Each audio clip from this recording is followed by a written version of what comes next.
If you've had a hysterectomy, you may think once you're healed, you're really in the clear. But did you know after your uterus is removed, this creates a lack of support around the pelvic area, and it can put you at a bigger risk for pelvic organ prolapse. But have no fear. I'm going to talk you through some of the things that you can do to prevent prolapse from happening after a hysterectomy. And pelvic organ prolapse is when those pelvic organs, they shift downward, can put pressure against that vaginal wall, sometimes creating this pressure, heaviness, this feeling of uncomfortable, even bulging area down into the vaginal area, into the rectal area around your pelvis. And it can be really uncomfortable, especially if you're walking for a period of time, standing for a period of time, or just getting more active, but you don't have enough support around that area, so your muscles need to kick in and do more work. I'm not just talking about squeezing and doing Kegel exercises, it's much more than that. So if you've been experiencing any changes in bowel or bladder function, or changes in how you're feeling, like pressure, heaviness, something uncomfortable, and you've had a hysterectomy in the past, well, then you want to listen to this video, because I'm going to talk you through the 5 signs of pelvic organ prolapse after a hysterectomy and what you can do about it.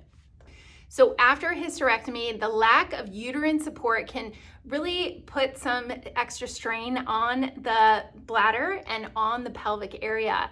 You lose some support there. So what do you need to do to actually create more support there?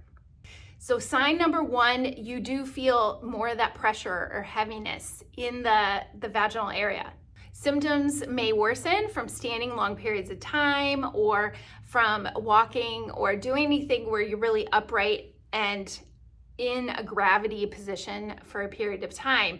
I have seen nurses or teachers, people that might spend a lot of time standing, and their symptoms get worse at the end of the day, or they're just feeling this uncomfortable pressure or heaviness, even lower abdominal discomfort or lower back pain that happens more at the end of the day.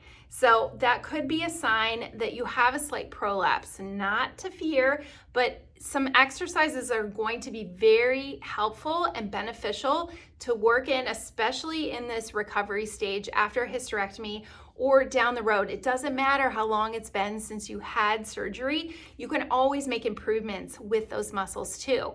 So doing a restorative and Pilates-based mat routine that is taught by a physical therapist who knows what they're cueing and talking about with Pilates-based exercise and the pelvic floor can be extremely helpful.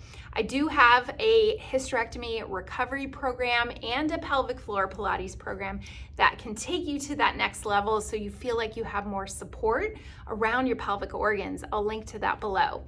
But having any of that pressure or heaviness, this is a really common symptom and sign that there might be a prolapse. So seeing a pelvic floor physical therapist can be very beneficial. Now, sign number 2 is feeling of a bulging or something falling out. I've heard women say before it might feel like they have a tampon and that tampon is starting to fall out.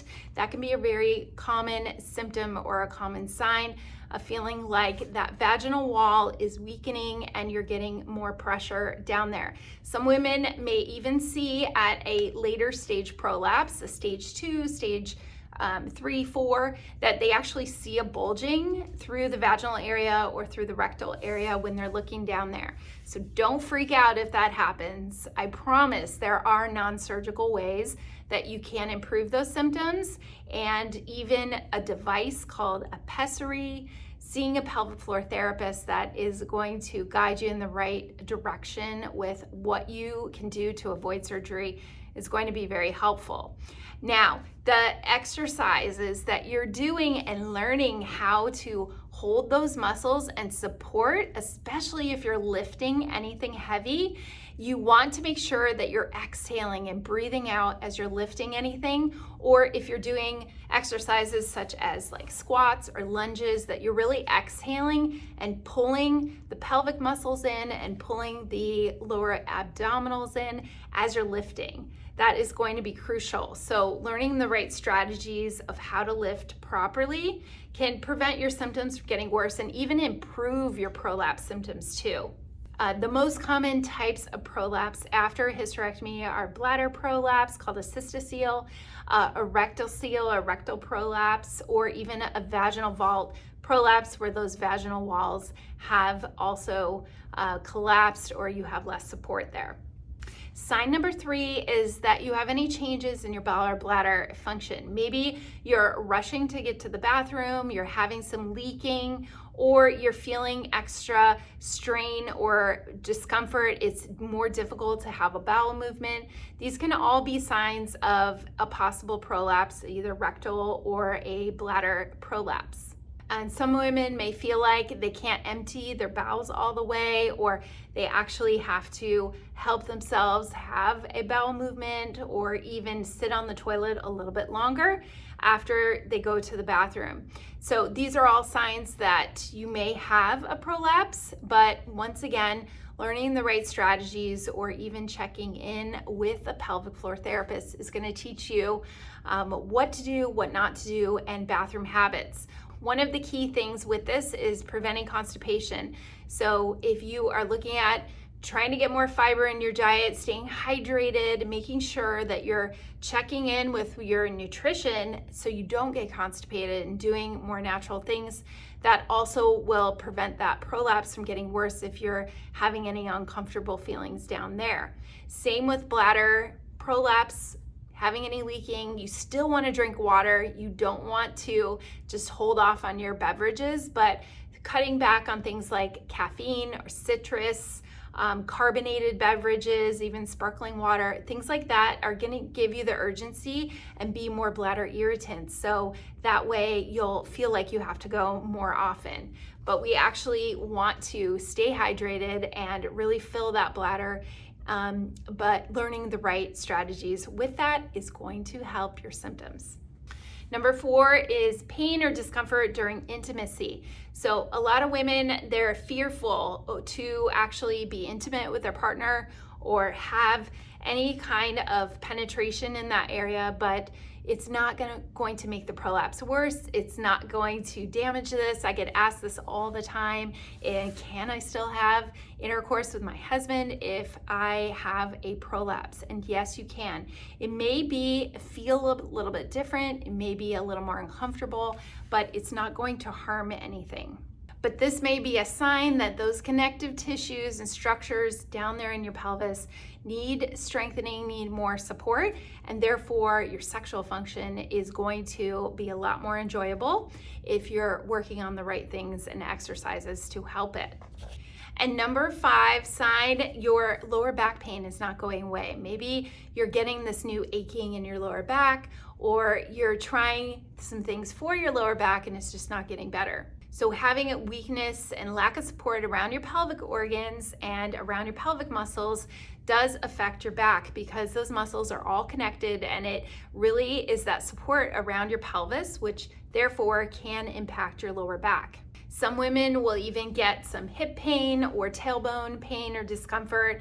And also too, everything is connected there. So with that, you want to do some exercises that are really going to strengthen the glute muscles, those butt muscles, in doing glute bridges. I have more videos on prolapse on this channel, and I do give some specific exercises that can be very helpful.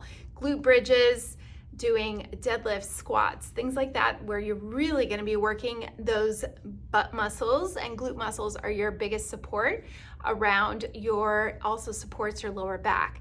So not only the pelvic muscles, but also around those bigger hip muscles can be very helpful for supporting your back and helping with back pain too.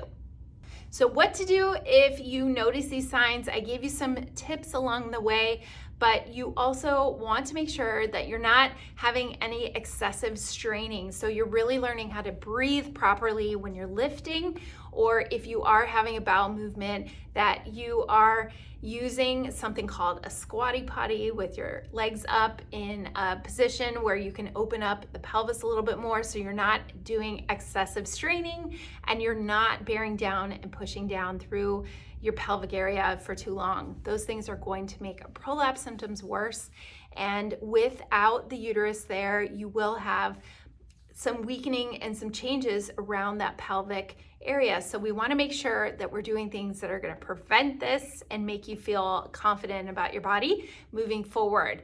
Having a hysterectomy comes with a lot of questions, and with that, I have a hysterectomy recovery program that I linked right below this, and I hope you found this video helpful.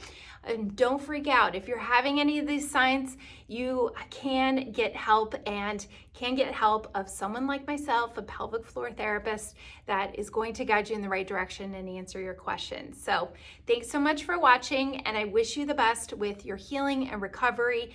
Even if you've had a hysterectomy a long time ago and you came across this video looking up your symptoms, don't worry, you can still make big improvements if you're doing the right types of exercises and these lifestyle tips that I taught you today. So thanks so much for watching. We'll see you again in another video.